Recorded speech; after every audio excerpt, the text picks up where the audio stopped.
no, mabilis ang video para dito sa Daikin inverter, no, namamatay yung unit, yung outdoor unit.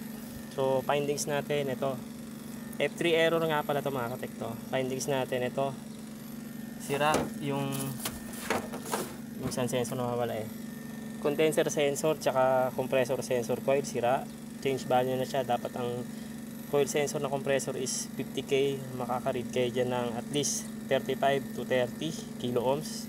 So change value to kasing nare-read natin is 11 na lang, no. Tapos ito 20 UF for 450 volt DC, sira rin yan. Ang nakukuha na lang natin dito is 13 UF, so pinalitan natin yan.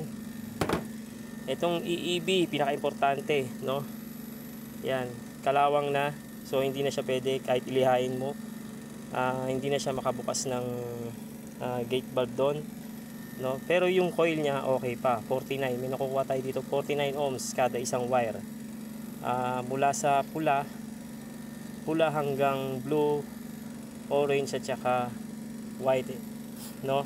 Pinalitan na rin natin itong EEB. So kalawang na kasi, nahirapan tayo baklasin. So ito yung nagiging problema.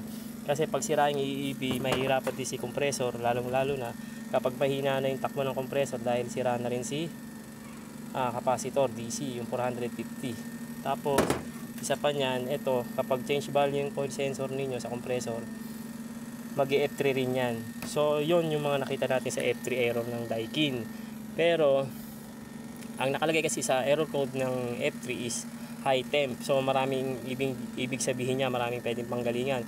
Pag maduming unit ninyo, high temp din yan. Pag hindi gumagana yung fan ninyo ng fan motor, high temp din yan. Pag sobra kayo sa karga, high temp din yan. So maraming posibilidad, kaya isa-isahin nyo na lang. So yun lang, no, para dito sa F3 error ng Daikin inverter unit R32.